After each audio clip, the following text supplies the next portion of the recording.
Bhagwan Shri Yogi Ramsuratkumar ki Jai. Sarvam Yogi Ramsuratkumar Arpanamastu.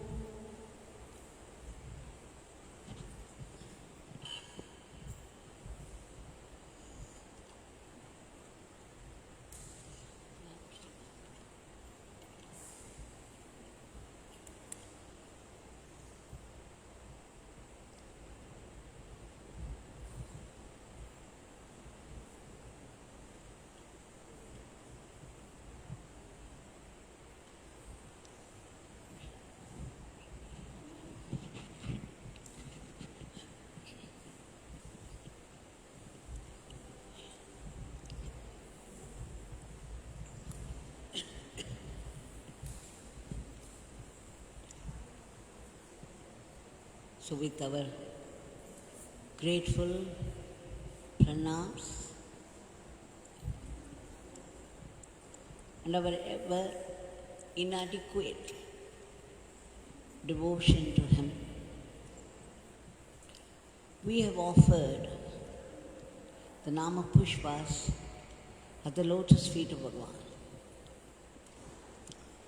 Yes, our love, our devotion, our faith, concentration, they are all ever inadequate. Yet, out of pure grace, Bhagwan accepts all of us wherever we are.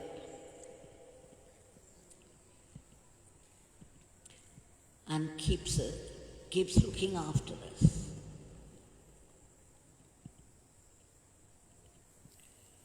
Now today, I shall start the prayer with a story.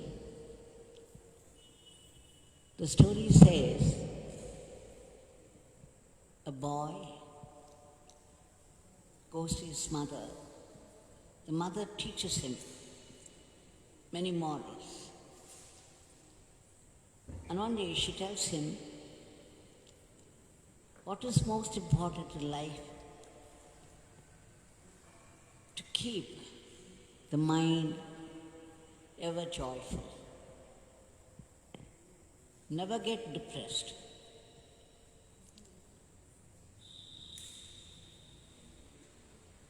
Never feel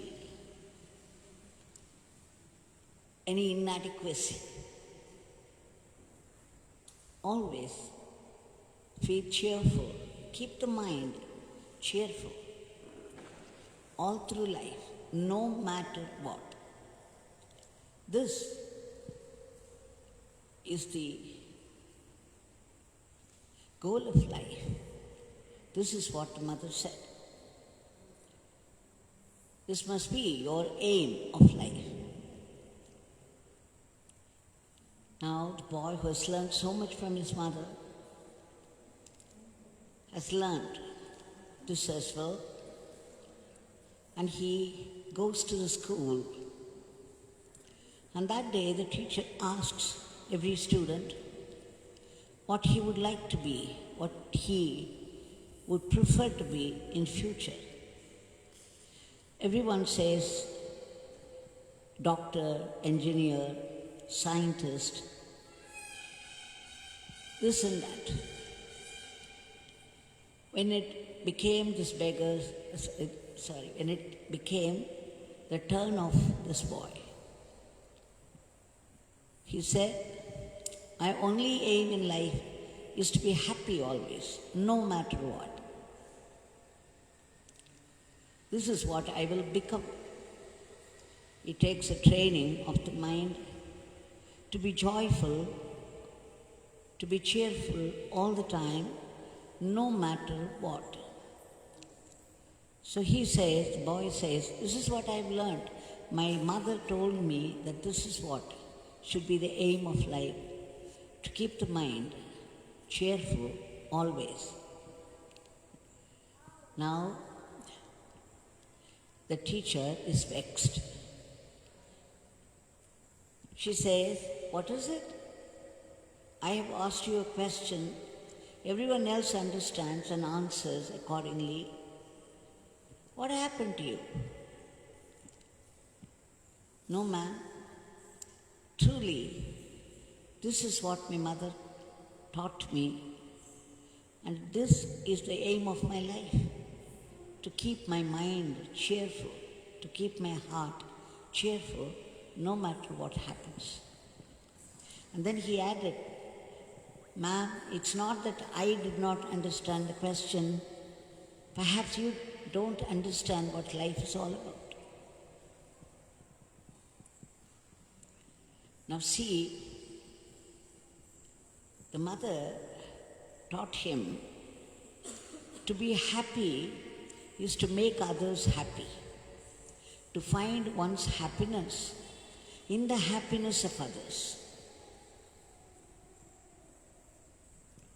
What a high aim. If you can put a smile on somebody's face, it is worth a lakh of rupees. You earn that smile from others.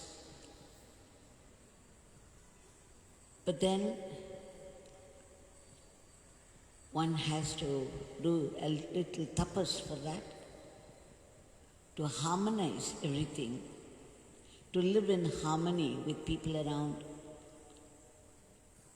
and to be able to do everything efficiently to satisfy others. We know people never get satisfied.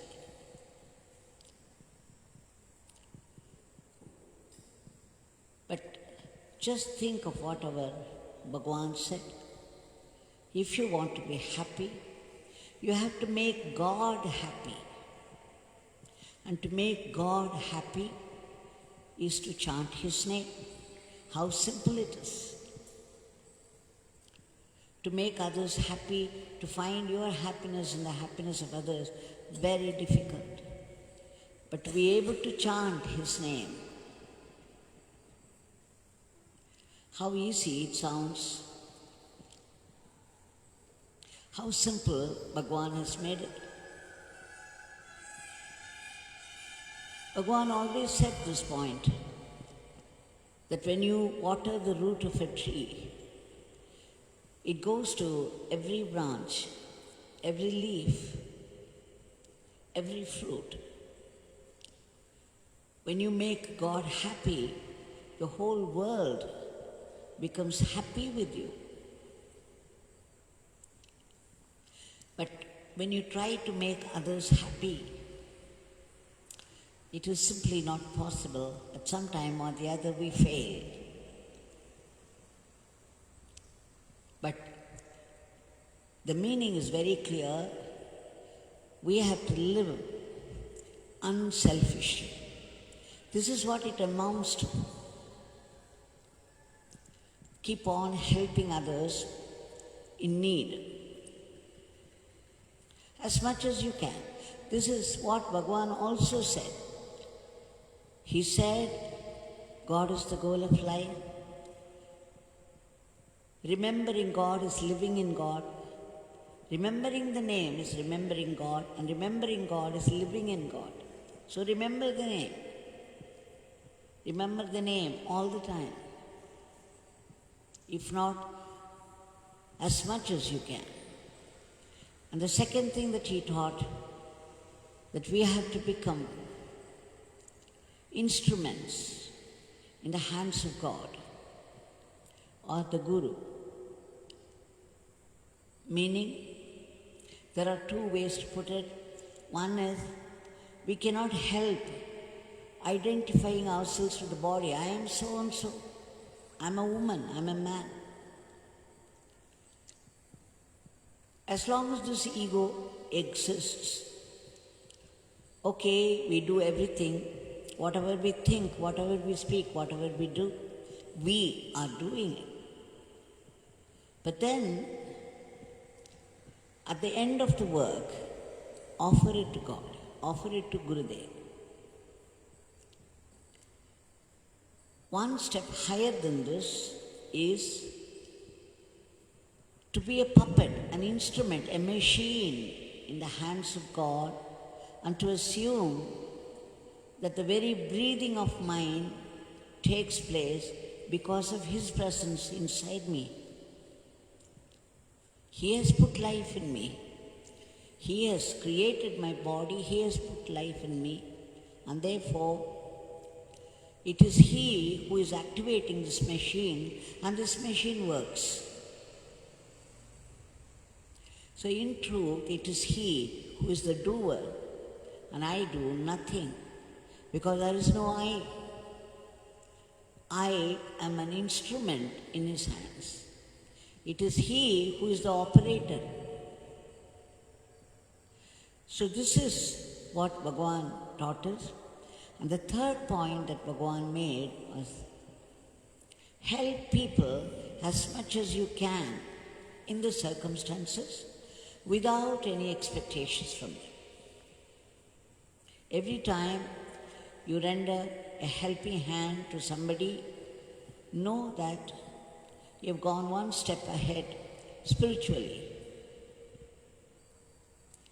Every help rendered to someone unselfishly, without any motive, without any expectation, is tapas, will be amply rewarded. So these were the three that Bhagwan always talked about. It is the third one that we saw in the story, the mother teaching the son, find your happiness in the happiness of others.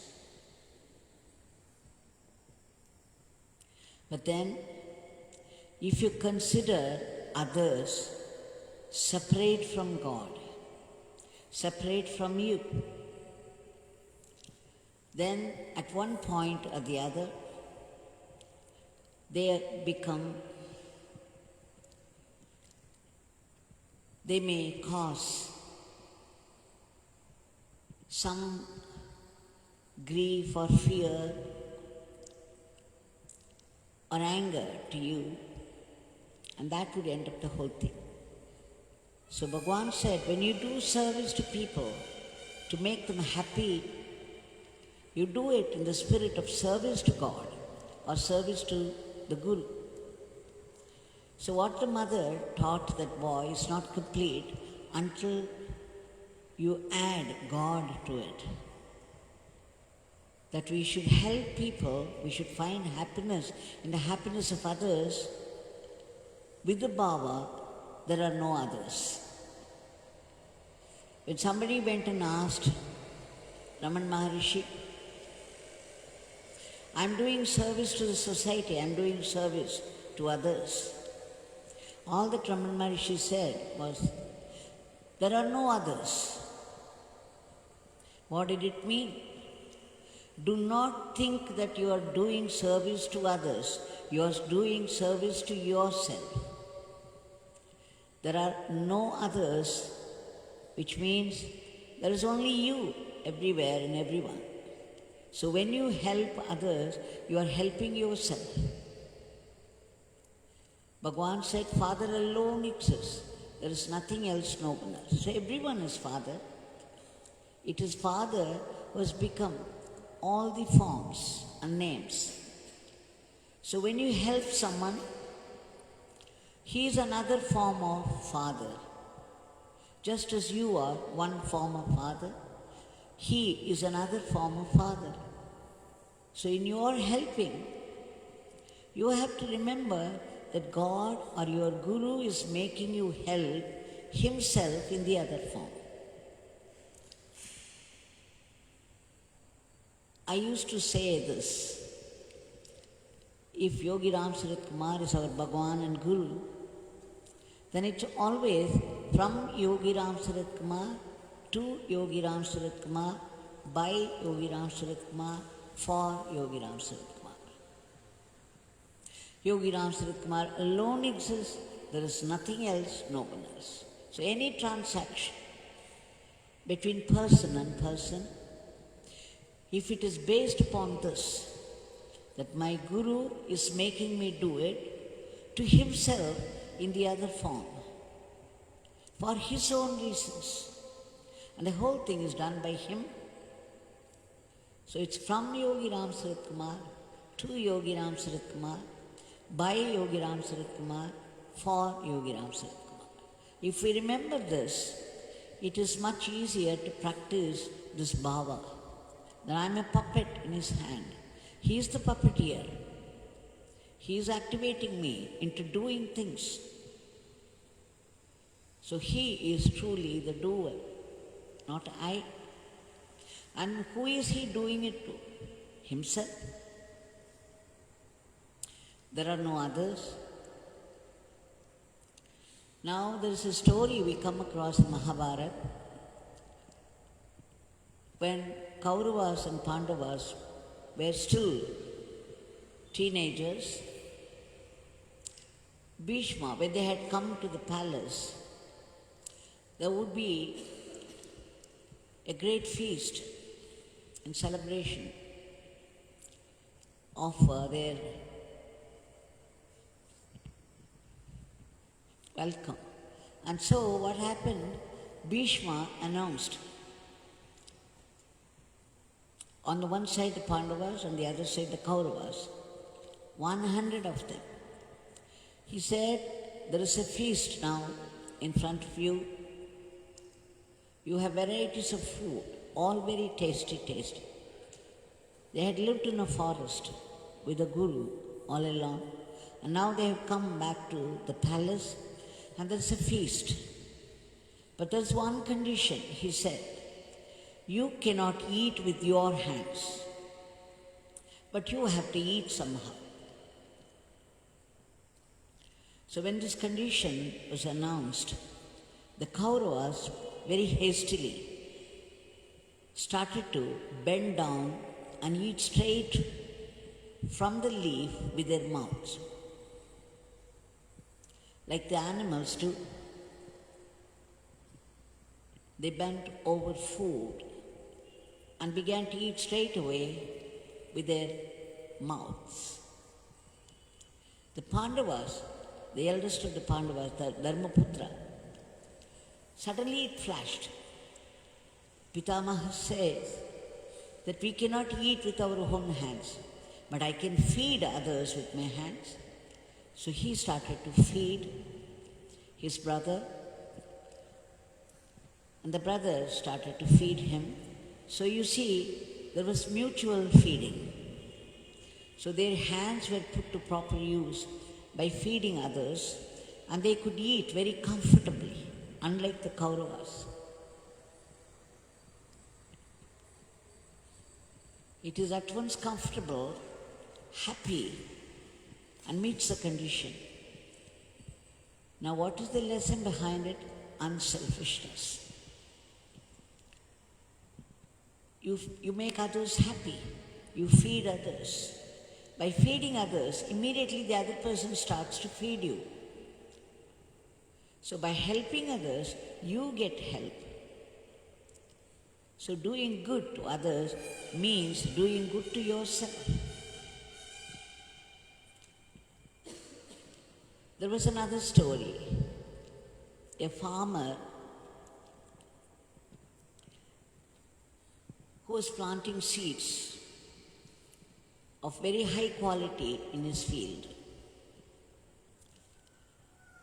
And the plants grew so beautifully well that he was often rewarded for it. They gave him, he got awards for it. And then a reporter came and asked him, how do you do this? Year after year after year. You are getting the award and you are producing high quality. How is it possible? You know what the farmer said? Yes, I plant the high quality seeds in my field. Not only that, I distribute the high quality seeds to all the other owners of land around, so that they could also do the same thing. Now it was reporter's turn to be surprised. He said, how is it possible? Why would you do it? You want your quality produce Why would you help other people? What is the point? Then this farmer said, no, you see, when the others plant low quality seeds and the sprouts, if they are of lower quality, at one point there is cross-pollination. And because of this cross-pollination, the low quality follicles, they would come over to our land and spoil our crop. So if I want to keep up the quality of my own crops, I should distribute the same quality seeds to other farmers here. And that is the way I keep up the quality of my produce. By helping others, you are only helping yourself. So this is a lesson that we have to learn. How to be unselfish. If you don't connect God with it, it's very difficult to be unselfish, because the minute you start helping, the thought, without asking you, without waiting to ask you, the thought comes to the fore. Will he be able to help me later on? What help I will get from him? Is it profitable? So, we cannot help it, because that's the way we have been made. So we have to practice this bhava. By helping others, we are only helping ourselves. How? Because by helping others, we are making God happy. How are we making God happy? Because it is He who has come in all forms. By helping anyone, you are pleasing God in them.